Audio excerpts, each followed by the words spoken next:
बच्चों, आज हम पढ़ेंगे क्लास 7th हिंदी बसंत के अंतर्गत चैप्टर नंबर 19 आश्रम का अनुमानित व्यय।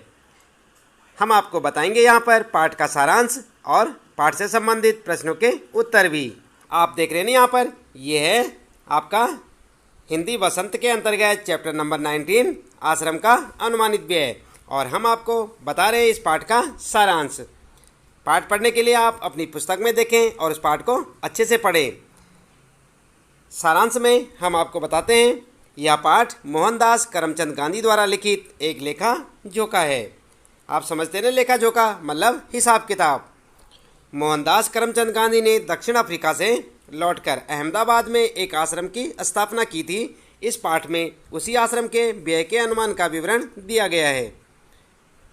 आरंभ में आश्रम में रहने वाले व्यक्तियों की संख्या 40 से 50 और 10 अतिथियां, जिनमें 3-4 परिवार सहित होंगे। आश्रम के मकान के लिए 50,000 वर्ग फीट जमीन की जरूरत। आश्रम में रहने वाले कमरों के अलावा 3 रसोई घर और 3,000 पुस्तकों के रखने के लिए पुस्तकालय और अलमारियां। खेती के लिए 5 एकड़ जमीन और उसके साथ साथ 30 लोगों के काम करने के लिए खेती, बढ़ई और मोची के औजार। इन औजारों का कुल खर्च 5 रुपया तथा रसोई के आवश्यक सामान का खर्च 150 रुपया तथा प्रति व्यक्ति मासिक खर्च 10 रुपया तय किए गए। आप ध्यान दें, एक एक चीज़ को समझें बच्चों। सामान लाने व मेहमान के आने जाने के लिए बैलगाड़ी, 50 व्यक्तियों का अनुमानित खाने का वार्षिक खर्च 6,000 रुपया तय हुआ। आश्रम में एक वर्ष में औसत 50 लोगों का 6,000 रुपये खर्च आएगा। उन्होंने कहा, इसके लिए अहमदाबाद को ऊपर का खर्च उठाना चाहिए। उन्होंने कहा, यदि ऐसा करने हेतु अहमदाबाद तैयार नहीं तो वे ऊपर के खर्चे का इंतजाम कर सकते हैं। इस लेखा जोखा यानी कि हिसाब किताब में गांधी जी ने लोहार, राजमिस्त्री और शिक्षण संबंधी खर्च शामिल नहीं किया था। तो इस प्रकार आपने देखा यहाँ पर इस पाठ का सारांश। इसके बाद बच्चों आइए देख लेते हैं इस पाठ से संबंधित प्रश्नों के उत्तर। तो सबसे पहले आइए देखते हैं यहाँ पर कुछ प्रश्न आपके लिए लेखा जोखा से। पहला प्रश्न है आपके लिए, हमारे यहाँ बहुत से काम लोग खुद नहीं करके किसी पेशेवर कारीगर से करवाते हैं। गांधी जी छेनी, हथौड़े, बसूले क्यों खरीदना चाहते होंगे? तो आप उत्तर क्या लिखेंगे? यह सत्य है कि हमारे यहाँ अर्थात भारत में बहुत से काम लोग खुद न करके किसी पेशेवर कारीगर से करवाते हैं। गांधी जी छेनी, हथौड़े, बसूले इसलिए खरीदना चाहते होंगे ताकि लोग कुटीर उद्योग, लोहार व बढ़ईगिरी आदि को बढ़ावा दें, आत्मनिर्भर बने व छोटे छोटे कामों के लिए दूसरों का मुँह न ताके। इसके बाद यहाँ पर है आपके लिए दूसरा प्रश्न, गांधी जी ने अखिल भारतीय कांग्रेस सहित कई संस्थाओं व आंदोलनों का नेतृत्व किया। उनकी जीवनी या उन पर लिखी गई किताबों से उन अंशों को चुनिए जिनके हिसाब किताब के प्रति गांधी जी की चुस्ती का पता चलता है। तो आप उत्तर क्या लिखेंगे बच्चों? उत्तर लिखेंगे आप, गांधी जी कोई भी कार्य बिना हिसाब किताब के नहीं करते थे। वे प्रत्येक विषय के प्रति नकारात्मक व सकारात्मक सोच बराबर रखते थे। निम्न उदाहरणों द्वारा इस वक्तव्य को स्पष्टता दे सकते हैं। तो आप यहाँ पर लिखेंगे निम्न, निम्न ना लिखें, निम्न लिखें। इसके बाद यहाँ पर आप देख रहे हैं उदाहरण। सबसे नंबर 1 पहले दांडी यात्रा। दांडी यात्रा के लिए गांधी जी जब रास नामक स्थान पर पहुँचे तो वहाँ निषेधाज्ञा लागू थी, यानी कि वहाँ जाना मना था। जहाँ जाना वर्जित हो वहाँ पर जो है निषेध होता है ना, तो निषेधाज्ञा लागू थी। अर्थात कोई भी नेता किसी प्रकार के विचार, जुलूस, जलसे के रूप में नहीं प्रकट कर सकता। गांधी जी तो लोगों को संबोधित किए बिना रह नहीं सकते थे। तो पहले ही यह योजना बना ली गई कि यदि उन्हें गिरफ्तार कर लिया गया तो अब्बास तैयब जी दांडी यात्रा का नेतृत्व करेंगे, यानी इसके लिए पहले से तैयारी कर दी गई थी। उसके बाद नंबर 2 असहयोग। आप देख रहे हैं यहाँ पर, असहयोग आंदोलन के समय भी वे यह हिसाब किताब लगाने में पूर्णतः सक्षम थे कि किस स्थान पर किस तरह से ब्रिटिश शासन पर प्रहार करना है, यानी अंग्रेज़ों के शासन को अंग्रेजों को यहाँ से भगाना चाहते थे, इसलिए ब्रिटिश शासन पर किस प्रकार से प्रहार करना है इसके लिए पहले से सब कुछ तय था। यही कारण था कि लोग उनके हर विचार की कद्र करते थे और उनका कहा पूरी तरह से मानते थे। इसके बाद नंबर 3, वे बिल्कुल भी फिजूल खर्च नहीं करते थे, एक एक पैसा सोच समझकर खर्च करते थे। यहाँ तक कि कई बार तो 25-25 किलोमीटर एक दिन में पैदल चलते थे। उनका मानना था कि धन को जरूरी कामों के लिए ही खर्च करना चाहिए, शान और शौकत या वैभवपूर्ण जीवन जीने के लिए नहीं। नंबर 4, किसी भी आश्रम या सभा का हिसाब किताब वे बहुत कुशलता से लगाते थे।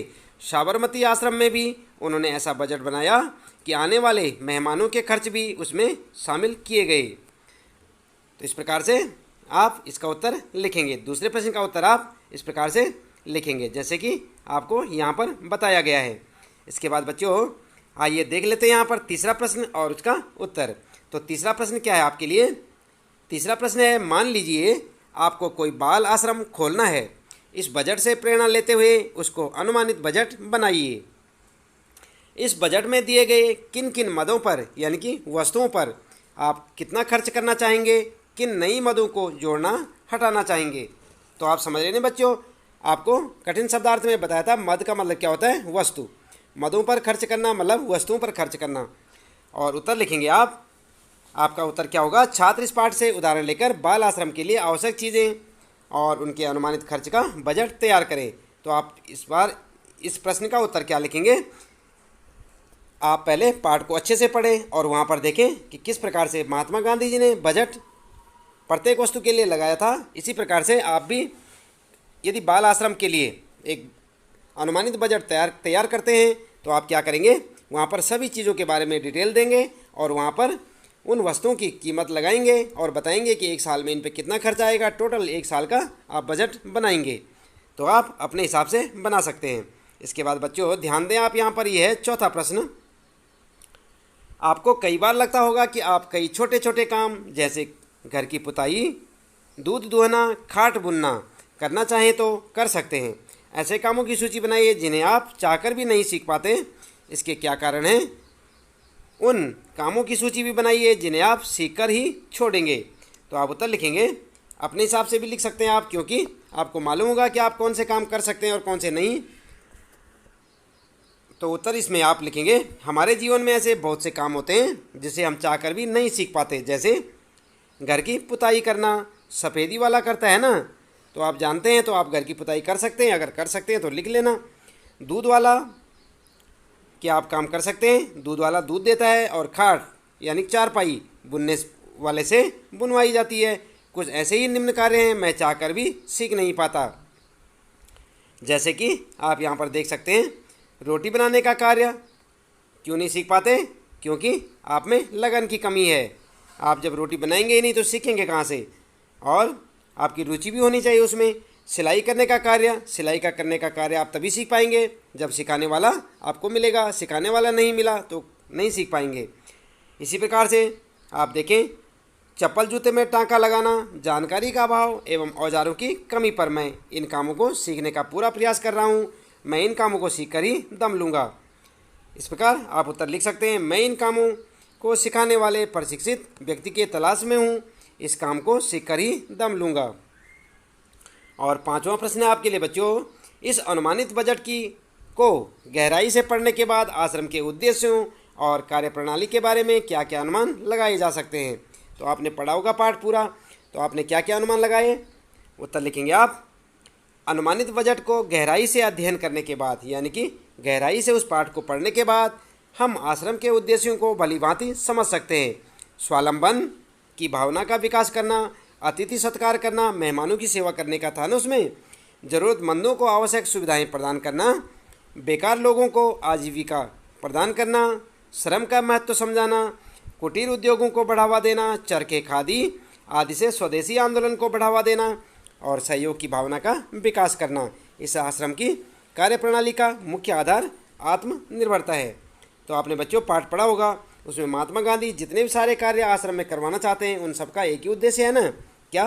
प्रत्येक व्यक्ति को आत्मनिर्भर बनाना। तो इस प्रकार से आप उत्तर लिख सकते हैं। इसके बाद भाषा की बात की यहाँ पर जो है प्रश्न है आपके लिए। तो आप देख रहे हैं यहाँ पर भाषा की बात। पहला प्रश्न है आपके लिए, अनुमानित शब्द अनुमान में इत प्रत्यय जोड़कर बना है। देख रहे हैं आप, अनुमान धन इत, तब क्या हो गया, अनुमानित। समझ रहे हैं आप किस प्रकार से, अनुमान और धन इत, तो तब क्या होगा, अनुमानित। तो यहाँ पर आप देखें प्रत्यय का यहाँ पर समझा रखा है, अनुमानित शब्द में अनुमान में इत प्रत्यय जोड़कर बना है। इत प्रत्यय जोड़ने पर अनुमान का न यानी कि नित में परिवर्तित हो जाता है। नीचे इत प्रत्यय वाले कुछ और शब्द लिखे हैं, उनमें मूल शब्द पहचानिए और देखिए कि क्या परिवर्तन हो रहा है। तो यहाँ पर आप देख रहे हैं ना, जैसे यहाँ पर प्रमाणित में व्यथित, द्रवित, मुखरित, झंकृत, शिक्षित, मोहित, चर्चित, तो इनमें आप देख रहे हैं सब में जो है इत प्रत्यय लगा हुआ है, क्योंकि प्रमाण फर्स्ट वाले में देखिए आप, प्रमाण धन इत, तो क्या हो गया, प्रमाणित। व्यथित, व्यथा धन इत, व्यथित। द्रवित, द्रव धन इत, द्रवित। मुखरित, मुखर प्लस इत, मुखरित। इसी प्रकार झंकृत में झंक प्लस इत, झंकृत। शिक्षित में शिक्षा प्लस इत, शिक्षित। मोहित में मोह प्लस इत, मोहित। चर्चित में चर्च प्लस इत, चर्चित। तो आइए, इत प्रत्यय की भांति इक प्रत्यय से भी शब्द बनते हैं और तब शब्द के पहले अक्षर में भी परिवर्तन हो जाता है। जैसे सप्ताह के इक प्लस साप्ताहिक, जैसे कि सप्ताह में आपने इक प्रत्यय लगाया तब क्या बना, साप्ताहिक। नीचे एक प्रत्यय से बनाए गए शब्द दिए गए हैं, इनमें मूल शब्द पहचानिए और देखिए कि क्या परिवर्तन हो रहा है। तो यहाँ पर आप देख रहे हैं ना, मौखिक, मुख्य प्लस एक मौखिक। और इसी प्रकार संवैधानिक, संविधान, संविधान प्लस एक। प्राथमिक, प्रथम प्लस एक। और नैतिक, नीति प्लस एक। पौराणिक, पुराण प्लस एक। और दैनिक, दिन प्लस एक, दैनिक। तो इस प्रकार से यहाँ पर एक प्रत्यय के ये शब्द हैं। उत्तर में आप देखेंगे। आइए अब इन सब के हम आपको उत्तर बता रहे हैं। इत प्रत्यय, पहले सबसे पहले आइए जान लेते हैं इत प्रत्यय युक्त शब्द। तो यहाँ पर आप देख रहे हैं मूल शब्द और प्रत्यय। तो यहाँ पर है प्रमाणित, प्रमाण का प्रमाण प्लस इत। और झंकृत का झंकार प्लस इत। व्यथित का व्यथा प्लस इत। द्रवित का द्रव प्लस इत। और इसी प्रकार से मुखरित, मुखर प्लस इत। शिक्षित, शिक्षा प्लस इत। द्रवित, द्रव प्लस इत। तो इस प्रकार से हमने आपको पहले भी समझाए और यहाँ से आप उत्तर लिख सकते हैं। इसके बाद इक प्रत्यय की बात करेंगे। इसके बाद पहले और देख लेते हैं इसी में। इत प्रत्यय में द्रवित, द्रव प्लस इत। मोहित, मोह प्लस इत। मुखरित, मुखर प्लस इत। चर्चित, चर्चा प्लस इत। मौखिक, मुख्य प्लस एक। और नैतिक में नीति प्लस एक। संविधान में संविधान प्लस एक। पौराणिक, पुराण प्लस एक। प्राथमिक, प्रथम प्लस एक। दैनिक में दिन प्लस एक। तो इस प्रकार से आपने देखे। इसके बाद बच्चों ध्यान दें आप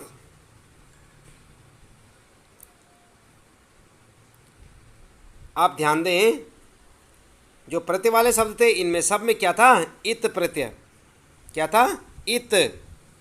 यानी कि आप इसे गौर करें, इत। और इसके बाद जो हमने बताए थे आपको यहाँ पर, इसमें क्या था, यहाँ पर इक, पहले इत फिर इक प्रत्यय। इन सब में आपको इक प्रत्यय नज़र आ रहा है। और इस प्रकार से पौराणिक, प्राथमिक, दैनिक ये शब्द बनते गए। और इसके बाद आइए दूसरा प्रश्न है यहाँ पर आपके लिए। बैलगाड़ी और घोड़ा गाड़ी शब्द दो शब्दों को जोड़ने से बने हैं। इसमें दूसरा शब्द प्रधान है। कौन सा, गाड़ी। बैलगाड़ी, घोड़ा गाड़ी। आगे का शब्द बदल जा रहा है, आप देख रहे हैं ना, घोड़ा, बैल। तो यहाँ पर दूसरा शब्द प्रधान है, यानी शब्द का प्रमुख अर्थ दूसरे शब्द पर टिका है। ऐसे समास को तत्पुरुष समास कहते हैं। ऐसे शब्द, ऐसे 6 शब्द और सोचकर लिखिए और समझिए कि उनमें दूसरा शब्द प्रमुख क्यों है। तो यहाँ पर आप देख रहे हैं ना बच्चों, राह खर्च, तुलसीकृत, गंगाजल, क्रीड़ा क्षेत्र, घुड़सवार, वनवास। इन शब्दों में दूसरा शब्द प्रमुख है क्योंकि दूसरा शब्द पहले शब्द की सार्थकता को स्पष्ट कर रहा है।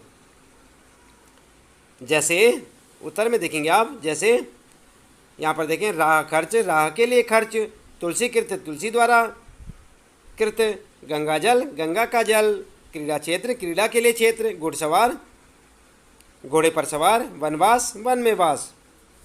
इस प्रकार आप इसका उत्तर लिखेंगे। तो बच्चों, इसके साथ ही यहाँ पर इस पाठ से संबंधित प्रश्नों के उत्तर समाप्त होते हैं। उम्मीद है कि आपको अच्छे से समझ आए होंगे। आज के लिए इतना काफ़ी है। आपका दिन शुभ हो।